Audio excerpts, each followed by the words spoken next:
Unified 911, anong matutulong namin sa'yo? Anya ti maitulog mi ken kahapon. Anong may tatabang ko sa Unsay imo? akong ikatabang nimo? Ngini makadabang na misal ka no.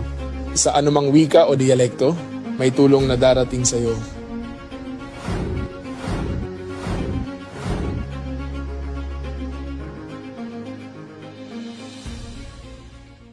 Lilingkod sa bawat Pilipino at magbibigay ng tamang impormasyon para sa tahimik at maayos na Pilipinas. Police News Network, alagad ng batas, tagapagtaguyod ng balitang pulis, sandigan ng mamamayan, patnubay ng katotohanan. Na Kampo Krame, maghahatid ng pinakahuling kaganapan at nagbabagang balita. Ito ang PNN Police News Network. At ngayon, ang inyong mga tagapagbalita. Magandang araw, Bagong Pilipinas. Kami ang inyong alagad ng batas, tagataguyod ng balitang pulis.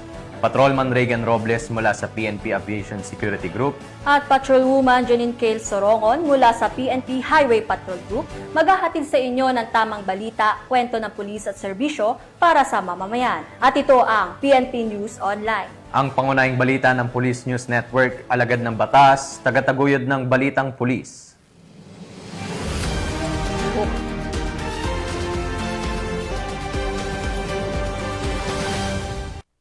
Narito ang mga balitang dapat niyong abangan.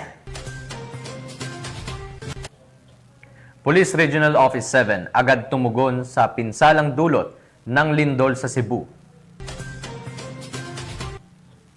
600,000 pisong halaga ng tanim na marijuana sinira ng PNP sa Kalinga. At 5 individual arestado sa bypass operation sa Davao City.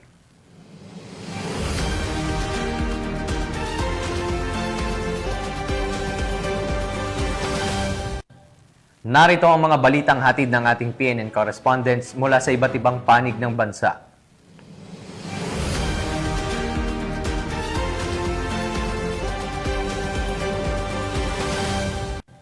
Simulan natin ang balita mula sa bahagi ng Luzon.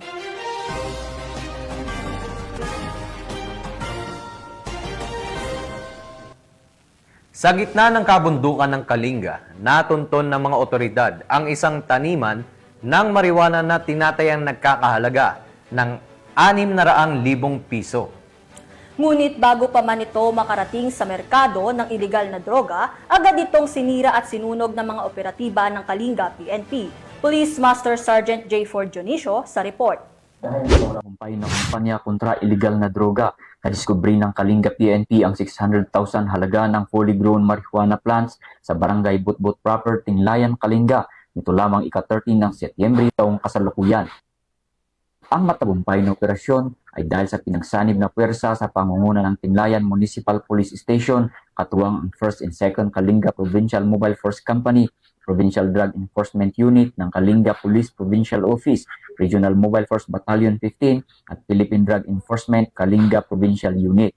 Nagresulta ang operasyon sa pagkadiskubre ng isang plantasyon ng marijuana plants na may lawak na humigit kumulang 300 square meters at may kabuuang tanim na 3,000 fully grown marijuana plants na nagkakahalaga ng 600,000 pesos. Bagamat walang nahuling cultivator, lahat ng nadiskubring marijuana ay binunot at sinunog sa mismong lugar at ang sapat na sample ay dinala sa Kalinga Regional Forensic Unit para sa qualitative test. Ang matagumpay na operasyon ay bilang pagsuporta sa isinusulong ng Pangulong Ferdinand R. Marcos Jr. na whole of the nation approach para maging illegal drug-free ang ating bansa.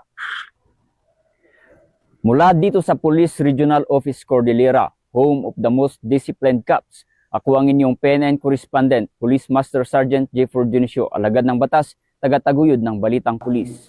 Maraming salamat, Police Master Sergeant Dionisio.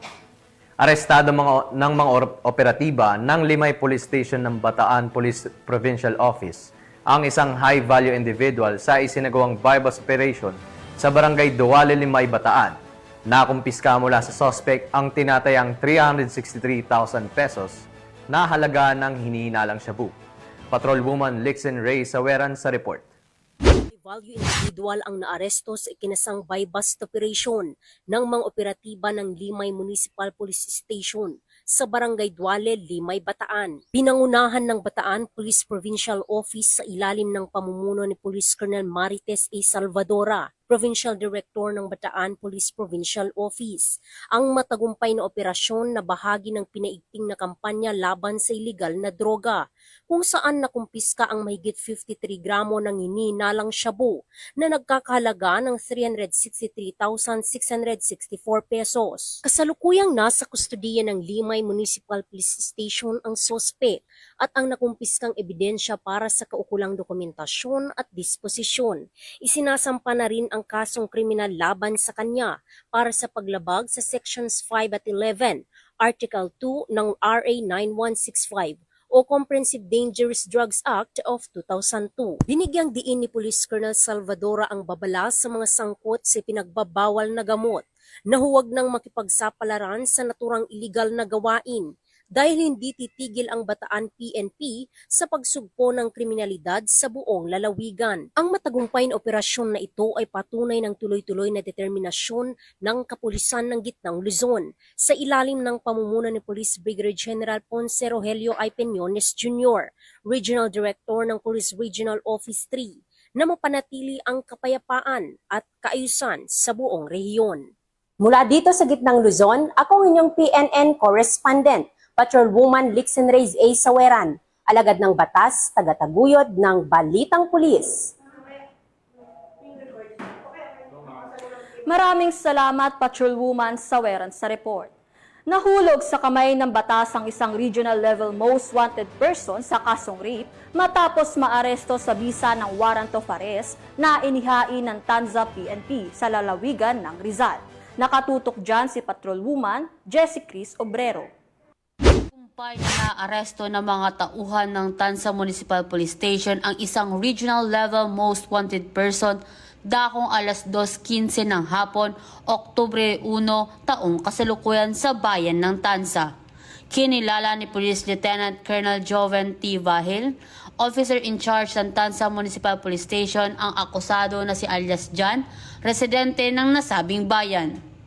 Sa bisa ng warrant of arrest na inilabas ng Regional Trial Court, 4th Judicial Region Branch 13013 Martires City, Cavite, nahuli ang akusado sa nahaharap sa kasong rape sa ilalim ng Article 266A ng Revised Penal Code at walang piyansang inirekomenda para dito. Kasalukuyang nasa kustodiya ng Tanza Municipal Police Station ang akusado para sa kaukulang dokumentasyon at tamang disposisyon.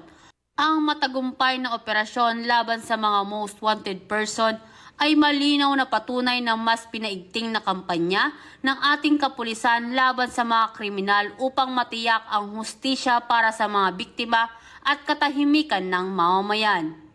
Mula dito sa Calabarzon, ako ang inyong Police News Network Correspondent, Patrolwoman Jessie Cris S. Obrero, alagad ng batas, tagataguyod ng Balitang Pulis.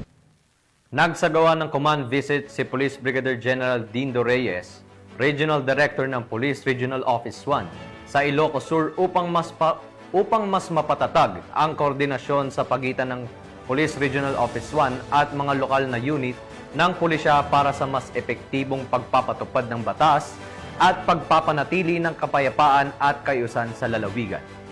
Magbabalita dyan si Police Corporal J.R. Delmendo. Sa layuning palakasin ang ugnayan ng kapulisan at komunidad, isinagawa ni Police Brigadier General Dindo R. Reyes, Regional Director ng Police Regional Office 1, ang kanyang opisyal na pagbisita sa 3 istasyon ng pulisya sa Ilocos Sur. Unang tinungo ni Police Brigadier General Reyes ang Candon City Police Station, kung saan siya ay mainit na sinalubong ng mga tauhan ng istasyon. Sa kanyang mensahe, binigyang diin niya ang 7-point agenda ng Acting Chief PNP bilang gabay sa bawat aksyon ng pulisya. Ibinahagi rin niya ang kanyang personal na paninindigan bilang lingkod bayan. Maasahan, malalapitan, mapagkakatiwalaan. Kasunod nito, nagtungo si Police Brigadier General Reyes sa Galimuyod Municipal Police Station. Sa pangunguna ni Police Lieutenant Jerry Campila, Officer in Charge, muli niyang pinalakas ang loob ng mga pulis na manatiling matatag at tapat sa kanilang tungkulin sa kabila ng anumang hamon. Panghuli, binisita rin niya ang Salcedo Municipal Police Station kung saan personal niyang kinamusta ang kalagayan ng mga tauhan at sinuri ang mga pasilidad. Ang pagbisitang ito ay nagsilbing inspirasyon at motibasyon para sa buong hanin ng kapulisan sa rehiyon. Isang paalala na sa likod ng uniforme, may lider na tunay na nagmamalasakit. Mula dito sa Ilocos Region, ito ang inyong PNN Correspondent, Police Corporal J.R. Del Mendo, alagad ng batas, tagataguyod ng Balitang Pulis. Maraming salamat, Police Corporal Del Mendo. Bumagsak sa kamay ng otoridad ang isang high-value individual matapos ang matagumpay na operasyon ng Taguig City Police laban sa illegal na droga. Yan ang tinutukan ni Patrolwoman Ivy Corporal. Arestado sa isinagawang bypass operation ang isang high-valued individual ng mga tauhan ng Station Drug Enforcement Unit ng Taguig City Police Station bandang 1:07 ng madaling araw sa Block 259, Lot 1, Diamond Street, Barangay Pembo, Taguig City nitong Oktubre 1 taong kasalukuyan. Kinilala ang sospek na si alias Ruel, 26 anyos at residente ng naturang barangay. Nakumpiska mula sa kanya ang 7 piraso ng heat-sealed transparent plastic sachet na pinaghihinala ang shabu na may kabuang timbang na 565.6 gramo at may standard drug price na 3,846,080 pesos. Bukod dito, na-recover din mula sa suspect ang tunay na perang ginamit sa bypass, isang 500 peso bill kasama ang 7 piraso ng 500 piso na budol money. Kabilang sa iba pang nakuhang ebidensya ay isang coin purse, leather wallet, test bag at cellular phone. Kasalukuyang nasa kustodiya ng Station Drug Enforcement Unit ng Taguig City Police Station ang suspect para sa dokumentasyon at ang mga nakumpiskang ebidensya ay isinumite sa Southern Police District Forensic Unit para sa laboratory examination. Si alias Ruel ay nahaharap sa kasong paglabag sa Section 5 at 11, Article 2 ng Republic Act 9165 o mas kilala bilang Comprehensive Dangerous Drug Act of 2002. Mula dito sa Camp Bagong Diwa, Bikutan, Taguig City, ako po ang inyong PNN Correspondent, Patrolwoman Ivy Corporal, alagad ng batas, tagataguyod ng Balitang Pulis. Maraming salamat, Patrolwoman Corporal. Dinayo ng kapulisan ang bulubunduking bayan ng nagtipunan upang ihatid ang tulong at serbisyo para sa mga katutubong AITA sa pamamagitan ng kanilang isinagawang Enhanced Community Immersion Program. Yan ang balitang hatid ni Police Staff Sergeant Jeff John Nabasa. Bit-bit ang mga sorpresa ay buong pusong sinuong ng mga kapulisan ang bulubundukin ng nagtipunan Quirino upang ihatid ang serbisyo sa mga katutubong AITA. Dala ang pag-asa at layunin ng grupo bilang mag-aaral ng Police Community Affairs and Development Course na hinubog ng pagsasanay upang lalo pang palalimin ang kaalaman sa police community relations at mas epektibong tagapag-ugnay katuwang ng mamamayan. Bahagi ang Community Immersion Program ng pagsasanay na isinagawa sa Sitio Pulang Lupa, Barangay Disimungal, Nagtipunan, Quirino nito lamang ika-24 hanggang 30 ng Setyembre. Kabilang sa aktibidad na isinagawa ay ang tree planting, lecture patungkol sa anti-bullying upang magbigay kaalaman sa mga kabataang mag-aaral. Tinalakay din ang anti-illegal drugs kung saan nagbigay ng mahalagang impormasyon sa masamang dulot ng illegal na droga. Labis naman ay kinatuwa ng mga bata ng kanilang unang masilayan at makasayaw sa paghataw si Patrolman Henyong, ang dancing mascot ng PNP Quirino. Kasunod nito yung pamamahagi ng school supplies, hygiene kits, food packs, libreng tsinelas, laruan, vegetable seedlings, libreng gupit, at syempre, ang feeding program. Labis na ang pasasalamat ng mga katutubong AITA, hindi lamang sa biyayang natanggap, kundi sa kasiyahan at inspirasyong hatid ng PNP. Naging makulay ang aktibidad ng PCADC students dahil na rin sa suporta na binigay ng bawat isa at pakikipagtulungan ng Quirino Police Provincial Office, 2nd Quirino PMFC, Nagtipunan Police Station, NGOs, LGU at stakeholders. Sa pamamagitan ng wastong kaalaman, kasanayan at pagpapahalaga ng ugnayan ng pulis at mamamayan, na ipakita ng mga estudyante ng PICAD-C ang patuloy na pagtataguyod sa tiwala, pakikipagkaisa at totoong malasakit ng PNP sa taong bayan. Mula rito sa lalawigan ng Quirino, nagbabalita ang inyong PNN correspondent, Police Staff Sergeant Jeff Janabasa, alagad ng batas, tagataguyod ng Balitang Pulis. Maraming salamat, Police Staff Sergeant Mabasa. Tungayan naman natin ang mga balita mula sa Visayas.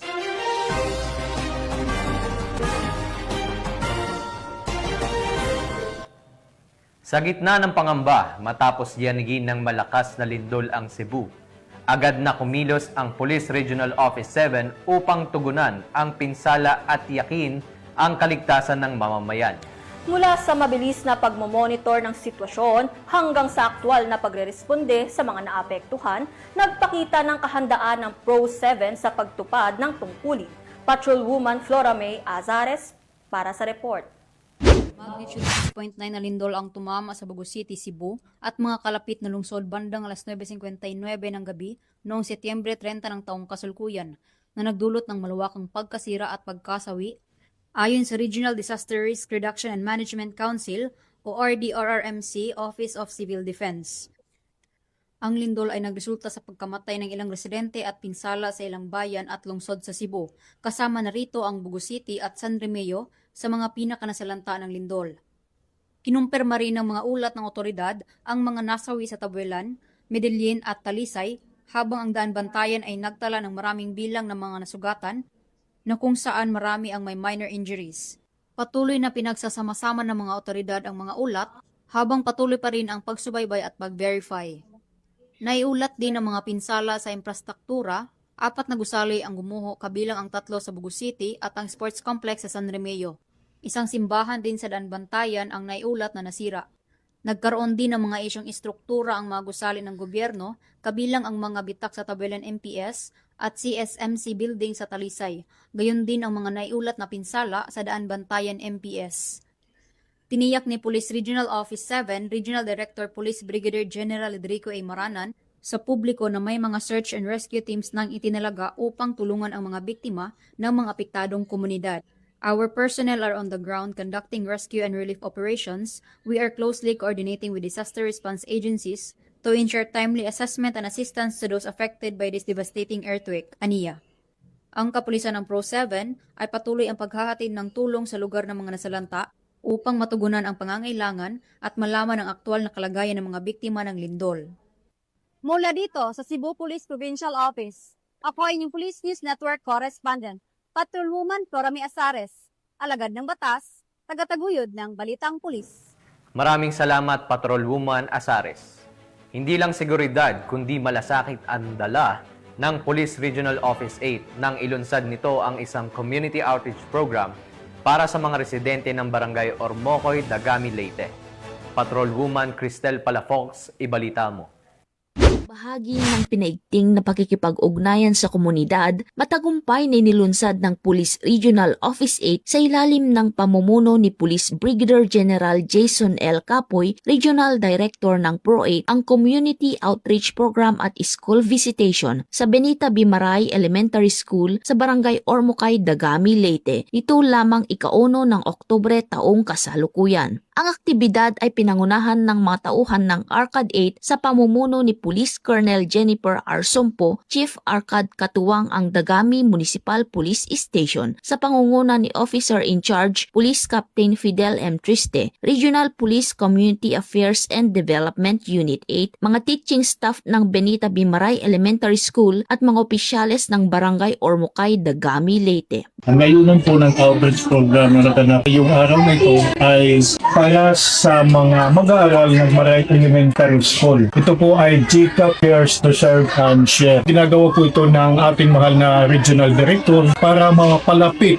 yung kabataan, yung komunidad sa ating kapulisan. At saka magbigay sila tiwala at kung ano man ang serbisyo na natin may bibigay sa kanila ay talagang taus-puso nilang tatanggapin. Bilang bahagi ng programa ng butihing Regional Director ng Pro-8 na J-Caps Care to Serve and Share, tampok ang pamamahagi ng mga school supplies, snacks at palugaw para sa mga mag-aaral ng Benita Bimaray Elementary School. Samantala, nagpahayag naman ng pasasalamat ang mga guro at punong barangay ng Barangay Ormocay sa naibahaging tulong para sa kanilang mga mag-aaral. Taga-Barangay Ormocay at sa BBIN, Barangay Ormocay Elementary School, magpapasalamat po sa J-Caps Care to Serve and Share sa kanilang ginagawa na ito ay para sa kabataan, madagdagan ang kanilang karunungan at maging masigla. So maraming salamat po. Mabuhay tayong lahat. Of Benita Bimaray Elementary School, we thank you, Sir J-Caps Care and Police Regional Office 8 for your community outreach and school visitation. Once again, thank you. Layunin ng Police Regional Office 8 na magpatuloy sa pag-aatid ng taus-pusong pagseserbisyo upang mapanatili ang kapayapaan at kaayusan. Alinsunod sa adhikain ng Philippine National Police na itaguyod ang pagkakaisa, seguridad at paglilingkod ng higit pa sa sinumpaang tungkulin para sa bawat mamamayan. Mula dito sa Benita Bimaray Elementary School, Barangay Ormocay, Dagami, Leyte. Ako ang inyong PNN correspondent, Patrolwoman Palafox, alagad ng batas, tagataguyod ng Balitang Pulis. Maraming salamat, Patrolwoman Palafox. Isinagawa sa Bacolod City Police Office ang send-off ceremony para sa seguridad ng Mascara Festival sa isa sa mga pinakamalaking pista sa bansa. Ang report mula kay Patrolwoman Andrea Dominic de Palubos. Isinagawa ang isang send-off ceremony at blessing of troops and resources sa Bacolod City Police Office grounds bilang opisyal na paglalakbay ng unang batch ng mga maglilingkod sa seguridad ng Mascara Festival. Nito lamang ika-30 ng Setyembre taong kasalukuyan.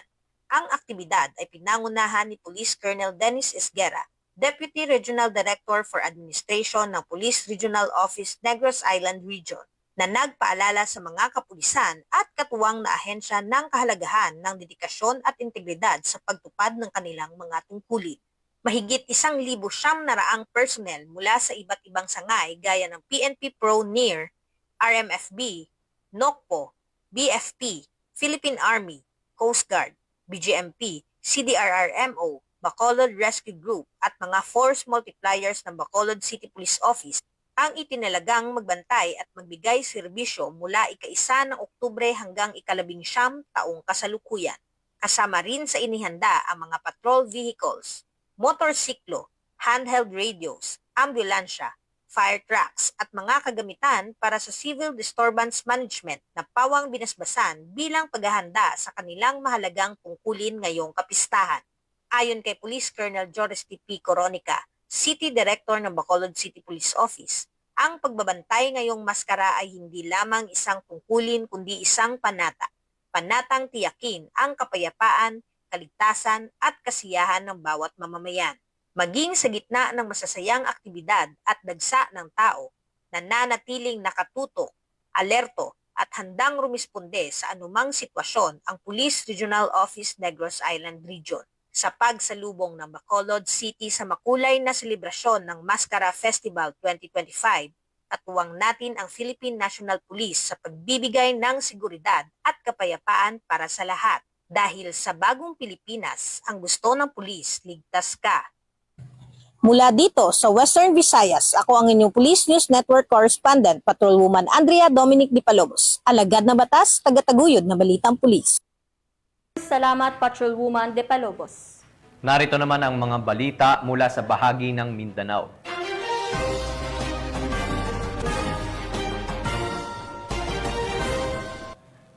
Agad na rumesponde ang Barangay Peacekeeping Action Team, Amaga at Barobo Municipal Police Station sa isang aksidente sa Barangay Amaga, Barobo, Surigao del Sur.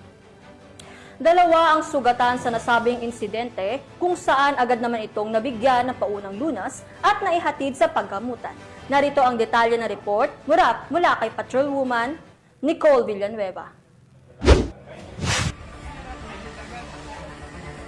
Dalawang katao nagtamo ng sugat matapos maaksidente ang sinasakyan nilang motorsiklo sa kahabaan ng Purok 1, Barangay Amaga, Borobo, Surigao del Sur. Ayon sa ulat ng Borobo Municipal Police Station, isang tawag ang natanggap nila mula kay Reggie B. Sabatin, kasapi ng Barangay Peacekeeping Action Team o BPATS ang natanggap ng himpilan kaugnay sa insidente. Agad namang rumisponde ang mga kapulisan upang magsagawa ng investigasyon. Sa paunang ulat, lumalabas na naglalakbay ang motorsiklo mula Barangay Poblacion, Borobo patungo ng San Francisco, Agusan del Sur. Nang tangkain ng driver na mag-overtake sa isang multicab, pumwesto ito sa kaliwang bahagi ng kalsada kung saan may nakalagay na early warning device. Dahil sa isinasagawang konstruksyon, agad na nagpreno ang driver subalit nawalan ito ng kontrol sa manibela na nagresulta sa pagkakasemplang ng motorsiklo. Nagtamo ng sugat sa iba't ibang bahagi ng katawan ang driver at ang kanyang angkas. Agad naman silang isinugod sa Democrito Plaza Memorial Hospital para sa atensyong medikal. Patuloy na inaalam ng mga otoridad ang iba pang detalye kaugnay na insidente. Muling pinaalalahanan ng pulisya ang mga motorista na magdoble ingat sa mga kalsadang may konstruksyon at laging sumunod sa mga babala at traffic sign upang maiwasan ang aksidente.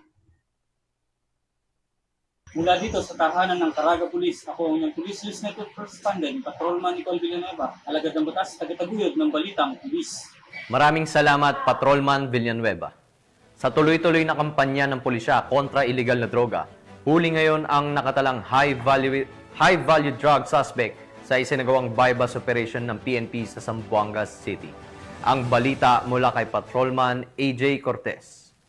Isang high-value target sa illegal na droga ang naaresto matapos ang matagumpay na isinagawang buy-bust operation ng mga tauhan ng Regional Drug Enforcement Unit 9 bandang alas 10 ng umaga, ika-1 ng Oktubre taong kasalukuyan sa Baliwasan Cifran Subdivision, Zamboanga City. Kinilala ang suspect na si alias Jong, 36 na taong gulang, may asawa at residente ng nasabing lugar.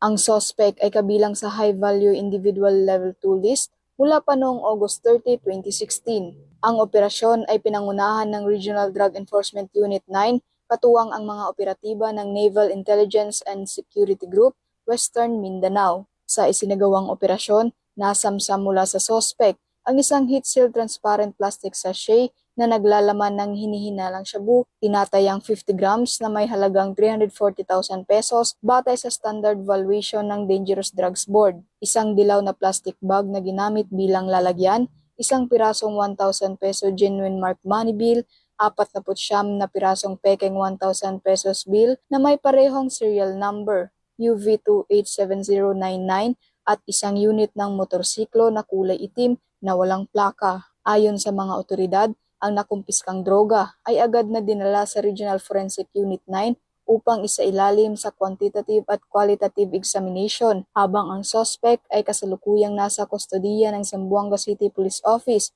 at nahaharap sa kasong paglabag sa Republic Act 9165 o Comprehensive Dangerous Drugs Act of 2002, partikular sa Section 5 o Sale of Dangerous Drugs. Ipinahayag ng pamunuan ng PNP na ang nasabing operasyon ay bahagi ng kanilang patuloy na kampanya laban sa iligal na droga. Nilalayon nitong sugpuin ang kalakaran ng ipinagbabawal na gamot, lalo na ang mga high-value targets upang mapanatili ang kapayapaan, kaayusan at kaligtasan ng komunidad. Sa huli, nananawagan ang kapulisan sa publiko na patuloy na makipagtulungan sa mga otoridad sa pamamagitan ng pagbibigay ng impormasyon upang higit pang mapalakas ang kampanya kontra sa iligal na droga sa rehiyon. Mula dito sa tanggapan ng kapulisan sa Rehiyon Siyam, ako ang inyong PNN Correspondent, Patrolwoman AJ Cortez, alagad ng batas, tagataguyod ng Balitang Pulis. Maraming salamat, Patrolwoman AJ Cortez. Nasa kote ang 5 individual sa isinagawang buy-bust operation ng mga otoridad sa Davao City. Alamin ang detalye mula kay Patrolwoman Queenie Babes Arendain. Arestadong 5 individual sa patunay kinasang drug buy-bust operation sa Purok 2, Comunal, Davao City. Nito lamang ika-1 ng Oktubre taong kasalukuyan. Kinilala ni Police Major Reggie G. Torreta, Station Commander ng Mandog Police Station, ang mga suspect na sina alias Amo, 29 taong gulang, na tinaguriang top 2 city-level high-value individual. Kasama rin sa mga naaresto sina alias Ebony, alias Bienvenido, alias Ariel, at alias Carlo, napawang mga residente ng Purok 2 Barangay Comunal Davao City at nagtatrabaho bilang mga craftsman. Ayon kay Police Major Toreta, naresto ang suspect sa pagtulungan ng mga personahe ng Mandog Police Station, Regional Mobile Force Battalion 11 at sa koordinasyon ng Philippine Drug Enforcement Agency 11. Dagdag pa ni Police Major Toreta, na-recover mula sa suspect ang tinatayang 4 na gramo ng hinalang shabu na may standard drug price na 30,600 pesos at humigit kumulang 50 gramo ng pinatuyong dahon ng marijuana na may halagang 60,000 pesos. Bukod sa droga, nakumpiska rin ng mga paraphernalia tulad ng improvised glass tutor at isang asul na lighter. Kasalukuyang nasa kustodiya ang suspect upang dumaan sa tamang disposisyon at maharap sa kasong paglabag sa RA 9165 o ang Comprehensive Dangerous Drugs Act of 2002. Samantala, ang laban kontra kriminalidad ay patuloy na pinapaigting ng Police Regional Office 11 sa pamumuno ni Acting Regional Director Police Brigadier General Joseph R. Argiles, alinsunod sa kampanya ng Bagong Pilipinas na panatilihin ang kapayapaan at kaayusan tungo sa pagsulong ng bansa. Mula dito sa Police Regional Office 11, ako yung PNN Correspondent Patrolwoman Queenie Babes Arindain, alagad ng batas, tagataguyod ng balitang pulis. Maraming salamat, Patrolwoman Arindain. Naging espesyal ang isang araw para sa mga kabataan sa Misamis Occidental matapos magsagawa ang kapulisan ng mobile library at pamamahagi ng snacks sa kanilang komunidad. Magbabalita dyan si Patrolwoman Ria May Sanchez.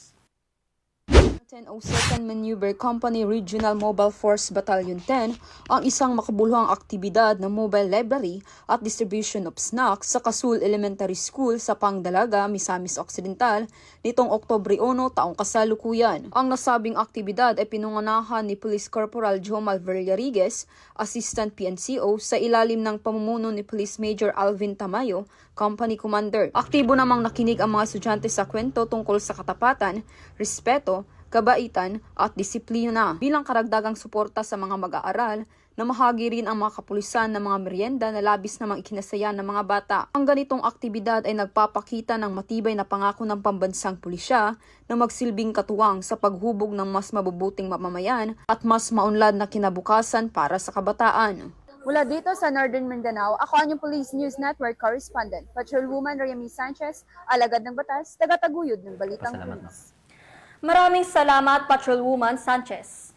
At yan ang mga balitang nakalap ng ating PNN correspondents mula Luzon, Visayas at Mindanao. At mga ka-PNN, 84 days na lang, Pasko na.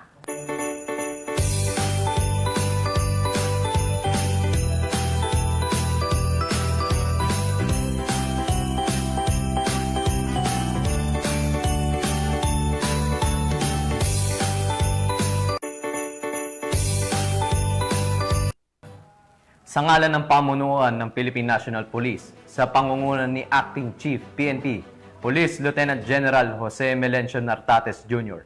at sa pamumuno ni President Ferdinand Bongbong Marcos Jr., kami ay maglilingkod sa bawat Pilipino at magbibigay ng tama at balanseng balita.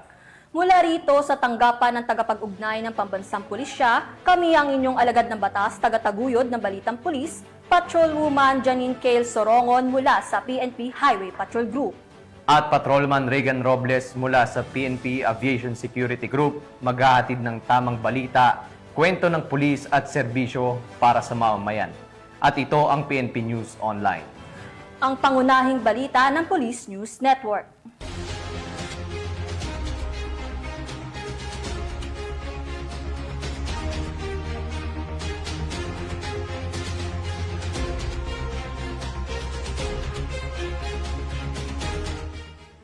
Police News Network, alagad ng batas, tagapagtaguyod ng balitang pulis.